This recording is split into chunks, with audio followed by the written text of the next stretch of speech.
Khasi Authors Society observed World Literary Day on the 11th of September 2024 with a program held at the Sankardev College, Shillong.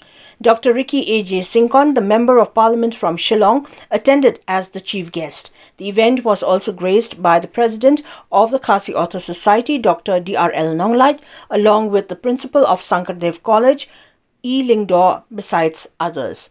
The gathering included members of the Khasi Authors Society, representatives from various pressure groups, teachers, students, and other attendees. During the ceremony, awards were presented to students who excelled in Khasi language in the recent board examination.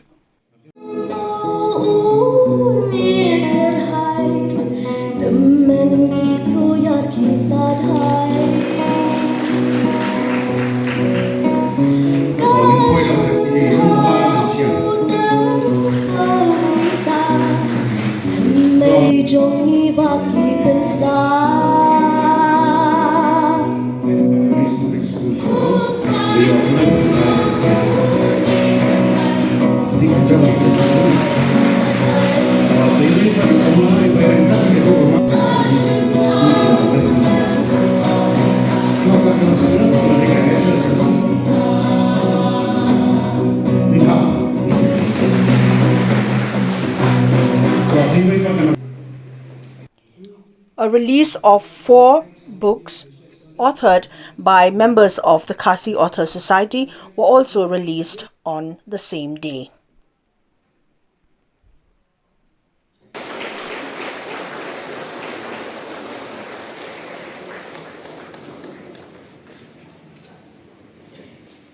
Deu somlau ba ila panu na pregi no tho gra khna do de mu ba pen mi ko ko do banta ka ni ki pat wala dei thapti no ka so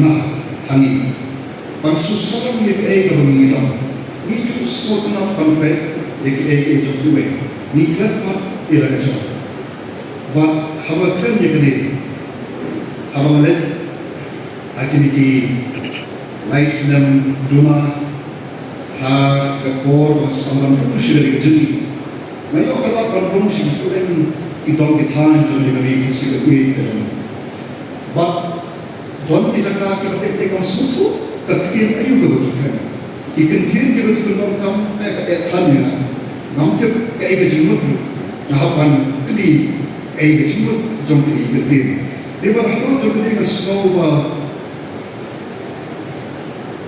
ni ko pan song ni ka jom ka snow ni ka pan shur ai ki tin na ko kung ikin snow ibana kitain wa Nagithain Ribhoy, Nagithain Mara, Nagithain Lyngdoh, Mapunta Terte, Wa Hapok Ajirong, Chong Khasi Authors Society.